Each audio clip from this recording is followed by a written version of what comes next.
سلام بچه ها، ما امروز اومدیم با یه دونه ویدیو جذاب در خدمت حمید عزیز. الان اولین باره که دوتا حمید رو با هم توی یه قاب داریم. حمید جان، اول خودتو خوب معرفی کن تا همه بچه ها بشناسنت. تا همه میشناسنت، فقط برای اینکه بهتر به جا بیارن. منم سلام میکنم خدمت همه دوستان و بینندگانی که قراره این ویدیو رو ببینن. خب منم حمید هستم ولی نوازاده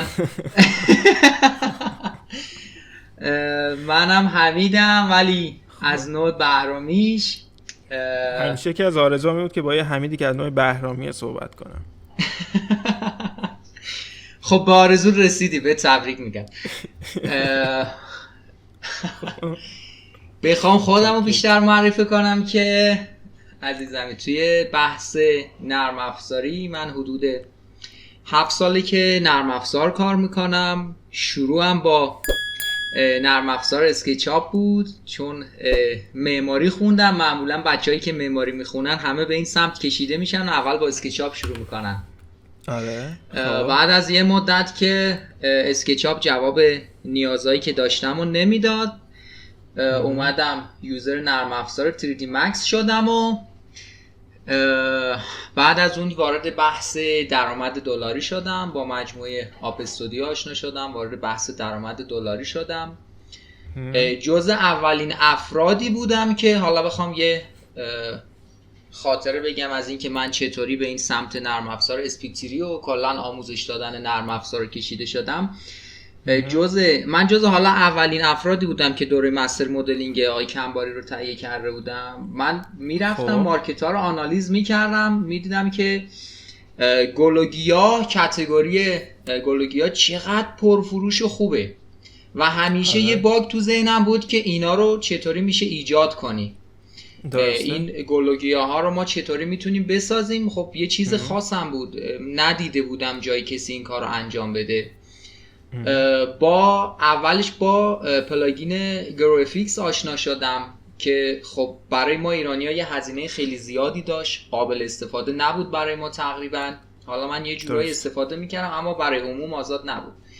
بعد از اون دنبال نرم افزار اسپیکتری رفتم و راهشو پیدا کردم. چقدر نرم افزار خوبی بود و چقدر آموزش توی این زمینه کم بود، نه توی ایران بلکه توی کل حالا آرتیستایی که من دیده بودم توی یوتیوب یا آموزشایی که بود، اصلا آموزشی نبود راجع به موضوع و من خیلی به سختی نرم افزار رو یاد گرفتم.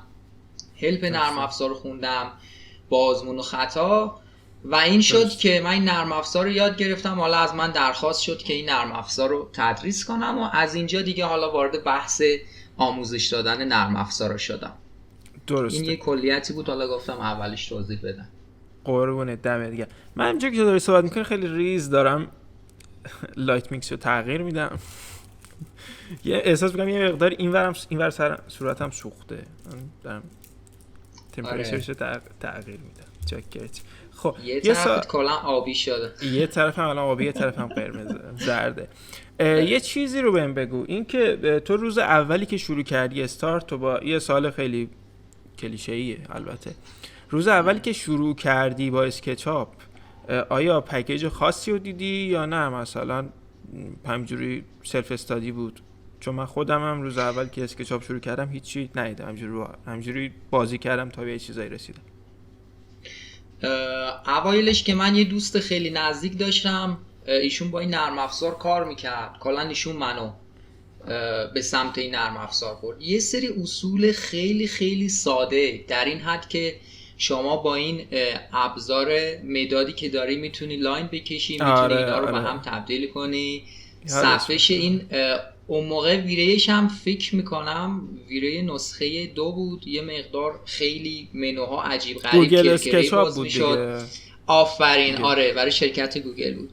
به من میگفت این متریالاتو میتونی بیا اینجا، یه گزینه داره رفلکتو کم و زیاد کنی، متریالت براق میشه، در همین چیزای در حد همین چیزای خیلی خیلی ساده. آره اون موقع خیلی حس خوبی بود، چون اینجوری نبود اینقدر رندرهای رئال، اینقدر اتفاقای خوب، نورای خوب به این شکل نبود.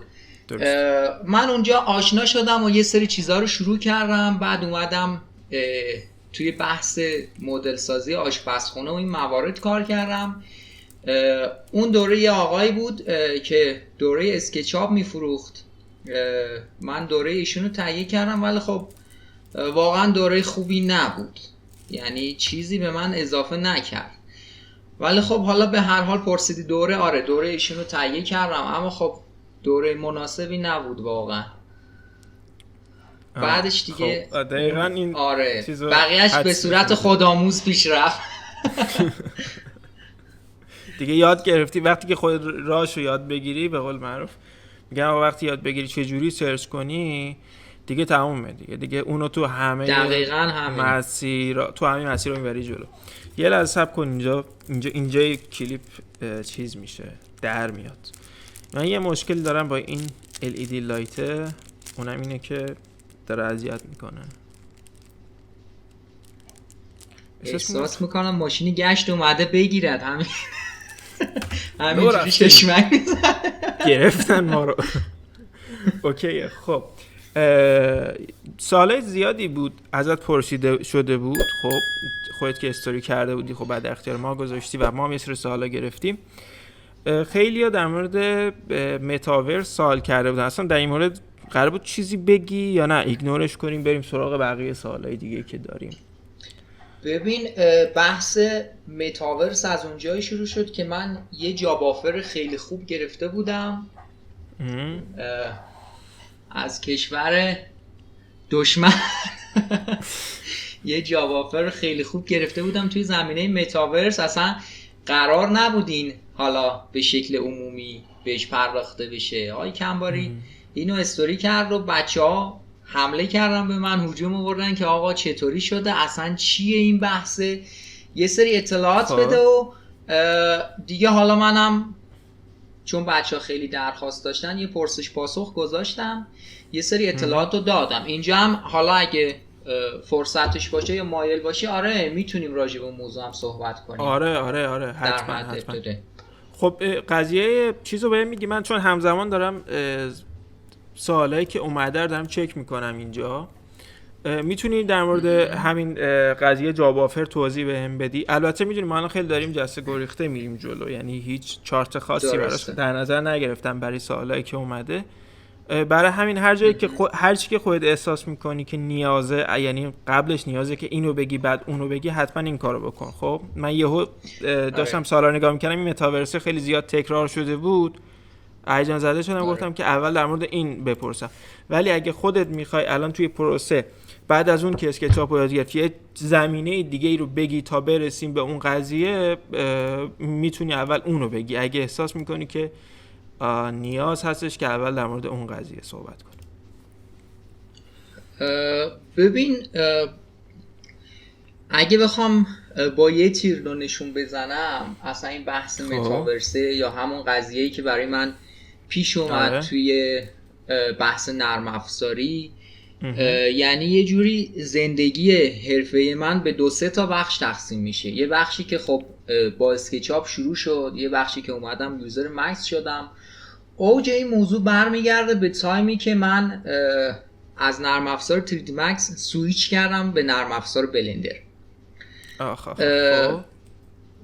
در اوایل کار خیلی سخت و طاقت فرسایی بود. زمانی که من شروع کردم یادگیری بلندر رو، میتونم بگم تقریبا آموزش جامع فارسی نداشتیم. یه سری آموزش ها در حد ورکشاپ، در حد اینکه آقا این دستور موو، این دستور فلان میکنه، اینجوری بول میکنی، یه سری چیزهای ابتدایی بود، اما واقعا آموزش فارسی نداشتیم.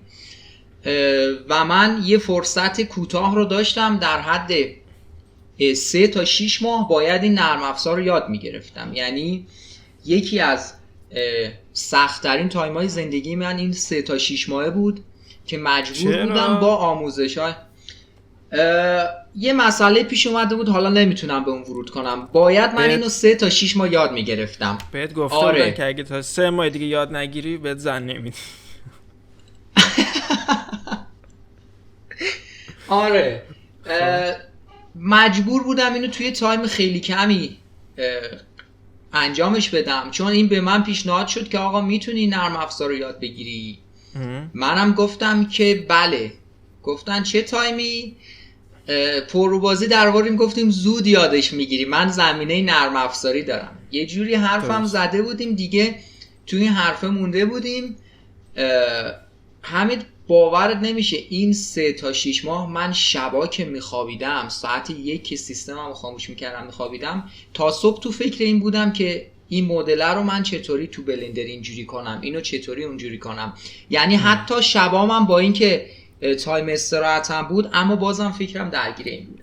اما خب یه اتفاق خیلی خوبی بود، این فشاری که وارد میشد دقیقاً بعدن که بهش فکر میکردم مثل این بود که یه فنر رو قشنگ داشتیم جمع میکردیم، قرار بود بعدن یه دفعه رها بشه یه انرژی زیادی. درسته. این نرم افزاری که یاد گرفتم کلا سویچ کردم، دیدم چقدر نرم افزار خوبیه. حالا نه اینکه بگم مکس بدا، چون من اصلا تعصبی روی هیچ نرم افزار خاصی ندارم، هنوزم خیلی وقت خودم پیش میاد از مکس استفاده کنم. این اومدن من به بلندر یعنی قشنگ شد یه ورود جدید به دنیای حرفه من، کلی کارهای جدید توی مارکت پیش رفت.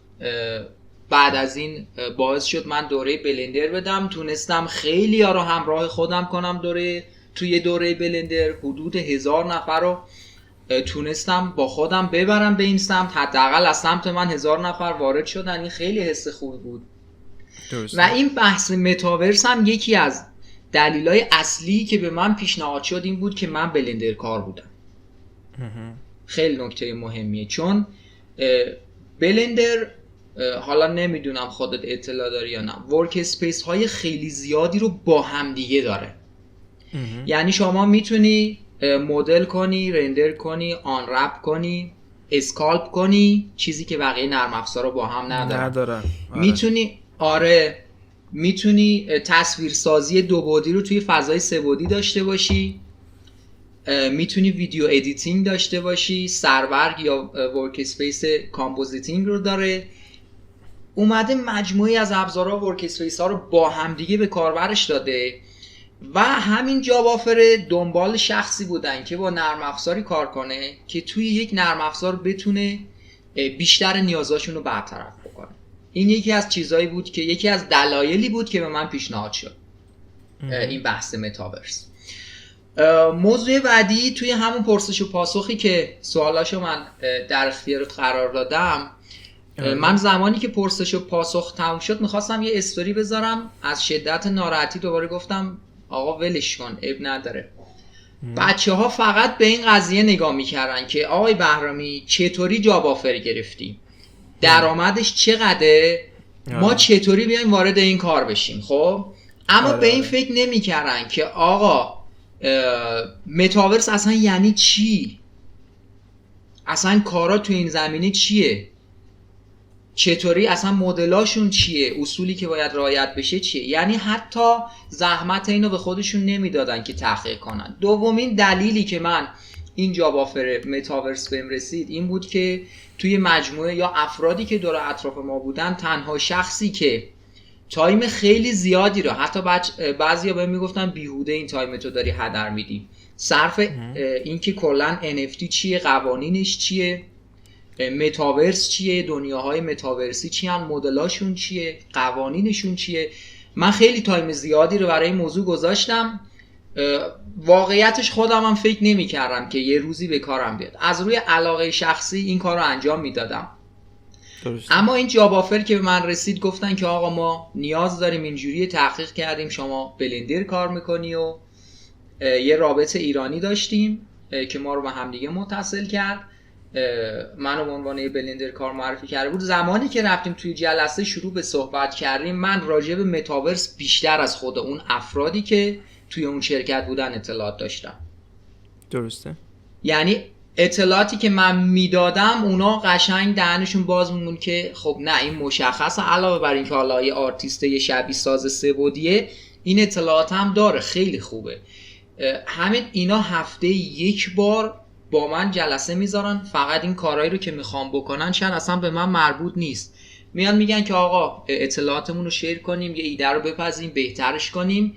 یعنی میگم این داشتن اطلاعات اینقدر به کمک من اومد، چیزی که اصلا بچه‌ها بهش توجه نمیکنن. آره دقیقاً. حالا اینم راجع به این که یه زمینه از اسکچ ها اومدیم رسیدیم به اینجا، اینم بحث متاورس. حالا هر کدوم از سوالا رو که دوست داریم میتونیم مطرح کنی، راجع بهش صحبت کنیم.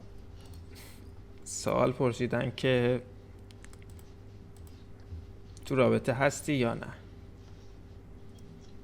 من متأهلم عزیزم، اگر خانمم اینو ببینی بعدن داستان میشه بگذر از ما. نه اصلا هم چیز حالی نبودش، مزخرف گفتم. خب منهای یه بخش زیادی از سوالا که آره مربوط بود به همین قضیه، تقریبا میشه گفتش که بعضیا سوال پرسیدن، یعنی بعضی ها سوالشون اینه که یعنی کلا یه عده‌ای الان توی خوابی بودن، الان بیدار شدن و احساس میکنن که خب الان هنوز بدون دونستن هیچ کدوم از این بک‌گراندها باید برن یهو وارد متاورس بشن. خب در صورتی که خب به نظر من باید توی بک‌گراند حداقل توی نرم افزار خاصی بلد باشی که مرتبط باشه با این زمینه، بعد بیای اوکی حالا بری و توی متاورس فعالیت کنی. بیا یکم برگردیم عقب‌تر از اونجایی که خب سوالان به این قضیه میرسه، یعنی ختم میشه به این قسمت که الان یه نفری که قرار تازه شروع کنه، این سوال بازم سوالی خیلی کلیشه‌ای هستش، کسی قرار تازه شروع کنه آیا مهمه تو چه نرم افزاری شروع کنه و استارت بزنه، با فرض این که قراره اون بنده خدا یعنی هدفش معلومه که قراره که بیاد سراغ آرکویز، خب و میدونه که قرار آرکویز کار کنه، آیا اصلا فرقی میکنه بین اسکچاپ و بلندر و تیرجی مکس برای استارتش یا نه؟ ببین این موضوعی که خود من حداقل چون حالا نرم افزار آموزش میدم هر روز با این موضوع سر و کار دارم که خیلی میان ازم میپرسن که من میخوام توی فلان دسته از این شو، چون شبیه سازی سبودی خیلی دستهای متفاوتی داره دیگه خودت میدونی، میخوام اینجای کار باشم، چه نرم افزاری خوبه شروع کنم؟ ببین من همیشه جوابی که برای این سوال دارم این که ما قراره چه نرم افزاری رو یاد بگیریم، از این موضوع میاد که ما در حال حاضر چه نیازهایی داریم. حال حاضرش خیلی مهمه که الان چه نیازهایی داریم، بعدن هر چقدر که حرفه‌ای بشی خب نیازها آپدیت میشن، مطمئنا نیاز به لیول اپ یا تغییر نرم افزار هست. اما اگر شما همین الان بیای انتخاب کنی که خب من میخوام توی زمینه شبیه سازی معماری کار کنم، به این حد کیفیت از مدل یا رندر نیاز دارم، اون موقع شما میتونی تعیین کنی که خب من نرم افزار اسکچاپ جوابمو میده یا نه، میبینی آقا من به یه رندر با کیفیت تر، به یه ابزارهای بیشتری برای مدل سازی نیاز دارم، خب من میام بهت میگم که نه اینجا دیگه اسکچاپ جوابتو نمیده، شما باید بیای مکس یاد بگیری. یا فکر کن یه شخصی میخواد بیاد توی زمینه کاراکتر سازی فعالیت کنه، چون بلندر فضای اسکالپ داره، خیلی میان به من میگن آقای بهرام با بلندر ما میتونیم این کارو کنیم. من میگم نیاز در چه حده، یه سری رفرنس ها رو به من نشون میده، میگم که آقا این رفرنس هایی که شما به من نشون دادی، این نیازی که داری سطحش پیشرفته تر از فضای اسکالپ بلندره، شما باید بری دنبال این نرم افزار تخصصی مثل زیبراش. اون کلا تخصصش اسکالپ دیگه، اونجا تمام نیازاتو جواب میده. اگر نیازاتو پیدا کنی خیلی خوب میتونی توی انتخاب نرم افزار توی حال حاضر تصمیم بگیری. درسته. خب پس این میتونه استارتش با توجه به شرایط فعلی اون دقیقاً با توجه به نیازهای فعلی اون شخص باشه. آره. خب یه چیز دیگه که به نظرم زمینه ساز همه این صحبت ها میشه اینه که توی نوعی اگه زبان انگلیسیت خوب باشه شاید اصلا نیازی به هیچ پکی هم نداشته باشی، بتونی با قدرت سرچی که داری بری همه چی به دست بیاری. حالا مثلا اونجوری که خودت تقریبا یه بخش زیادی از اطلاعاتت به دست آوردی. در مورد سطح زبانت بهمون بگو چه جوری شده داستانش، مثلا شروع کرده بودی خیلی حرفه‌ای بودی بعد اومدی مثلا رفتی سرچ کردی یا نه در طول این پروسه یاد گرفتی یا چطور؟ ببین سطح زبان که 100% خیلی خیلی تاثیر داره، اما من در شروع که سطح زبانم خیلی پایین بود، یعنی یه سری چیزای عمومی که توی دانشگاه و حالا یه سری مواردی که همه باش در ارتباط هستن. اما توی این بحثی که داشتم بلندر رو یاد میگرفتم واقعا خیلی خیلی اذیت شدم از این که زبانم اوکی نیست. چون یه تیکه از کارو که فکر کن توی یه آموزش بود، چون معمولا آموزش هایی که هستن آموزش جامع نیستن، همه ورکشاپن.